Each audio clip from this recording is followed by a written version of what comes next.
Mahabubabad parliament అభ్యర్థిగా తనకు అవకాశం ఇవ్వాలని కాంగ్రెస్ నేత శంకర్ నాయక్ అన్నారు.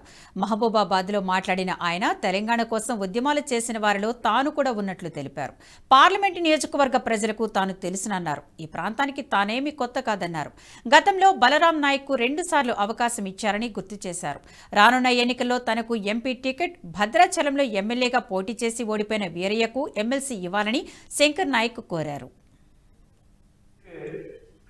మనకి ఇక్కడ ఉన్న నిరుద్యోగ సమస్యలు కానీ, ఇక్కడ ఉన్న ఆరోగ్య సమస్యలు కానీ, ఒక డాక్టర్గా ఈ ఏజెన్సీ ప్రాంతంలో నాకు ఒక అవకాశం ఉంది వాళ్ళని సర్వీస్ చేయడానికి.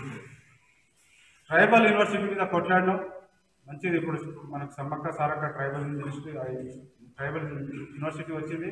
కానీ దాన్ని ఏ విధంగా ఇంటర్నేషనల్ స్టాండర్డ్ తీసుకోవాలి, ఆ ఎడ్యుకేషన్ ప్లాన్ ఏందనేది చాలామంది తెలియదు. మాకు తెలుసు, ఆ యూనివర్సిటీలో చదివినాం కాబట్టి నాకు అవకాశం ఇస్తే ఆ యూనివర్సిటీని ఇంటర్నేషనల్ యూనివర్సిటీ తీసుకోవడానికి ఇక్కడ ట్రైబల్స్ ఇక్కడ చదివిన వాళ్ళు అమెరికా.